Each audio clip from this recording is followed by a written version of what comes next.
Cochlear implants are a really exciting intervention, probably the most important intervention in ear, nose and throat surgery in the last 30 years. They enable patients that have profound hearing loss to go from not being able to hear anything to being able to communicate normally and to be able to get normal jobs. The kids that have profound hearing loss can go to normal schools and develop normal language. What they are is essentially an electrical device that stimulates the cochlear nerve where the cochlea itself is unable to pick up sounds. And there are two components to it. The first is an implantable portion that is an electrical package that goes underneath the skin behind the ear, and from that comes an electrode array that has a number of electrodes along its length. And that electrode array is placed within the cochlea, and the various different electrodes along that array can stimulate different parts of the cochlea.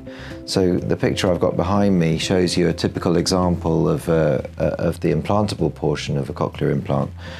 This is the electrical package that helps to process the sounds, and then this is the electrode, and along this bit along the tip is a number of different electrodes in the array. So the second part of the cochlear implant is the processor, and that's the external part that you can take on and off.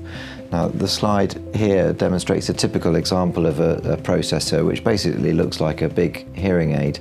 It's got the battery and then the processor itself, and then a hook that allows it to stay on the ear, and then there's a wire that communicates with a coil, and that coil has a magnet in it, and that magnet keeps it in place and allows it to communicate with the internal portion of the implant.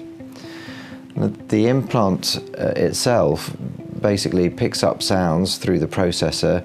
Those are then sent through to the internal portion, and the sounds are divided up into different frequency bands, and each different frequency is sent to different frequency electrodes within the cochlea, and those electrodes then go on to stimulate the cochlear nerve, and that then gives the patient the sensation of sound.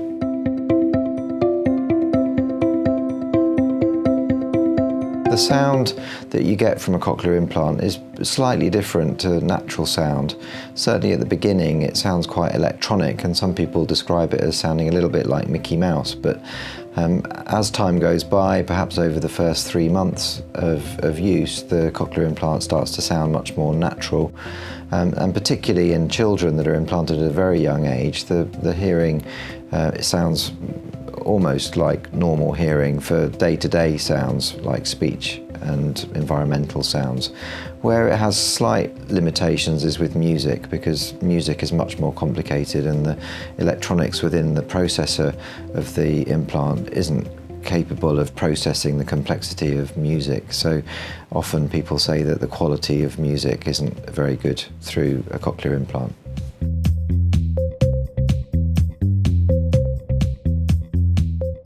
A hearing aid essentially amplifies the patient's own hearing, whereas a cochlear implant electrically stimulates the hearing pathways of the brain, and that's the main difference between the two.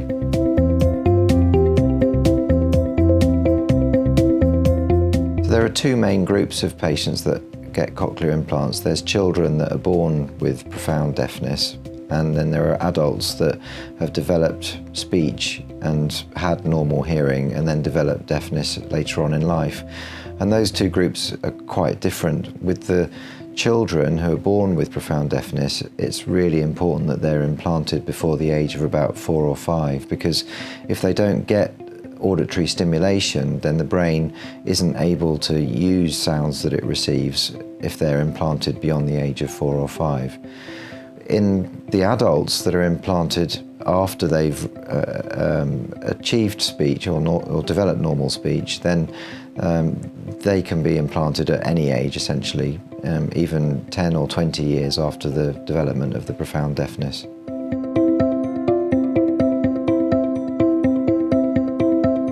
Hearing isn't quite restored back to normal with a cochlear implant. There are several different elements to hearing. Understanding speech is probably the most important element, and if you were able to score hearing from 0 to 100, somebody that's profoundly deaf would score 0 and somebody with normal hearing would score 100. then a cochlear implant user on average would score about 70 or 80% in a quiet environment. Where they might struggle a little bit more is in a noisy environment, and the average score probably in noise is around 60 to 70%.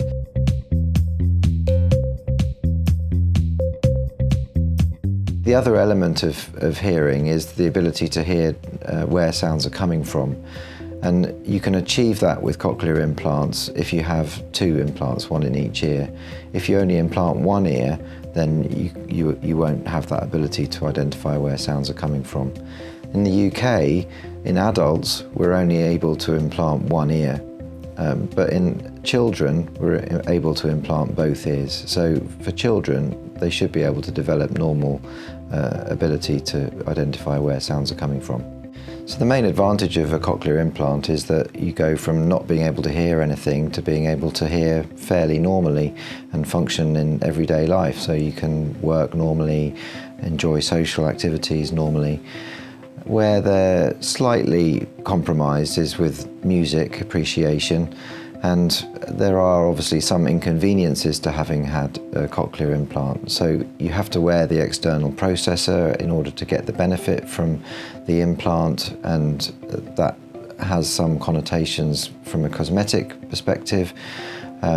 You can only hear when you're wearing it, so if you go swimming, for example, you might want to take the implant off and you won't be able to hear. There are actually new types of implant currently being developed to get around those issues, and I don't think it will be long before we've got fully implantable cochlear implants that will allow people to hear even in the night or when they're swimming.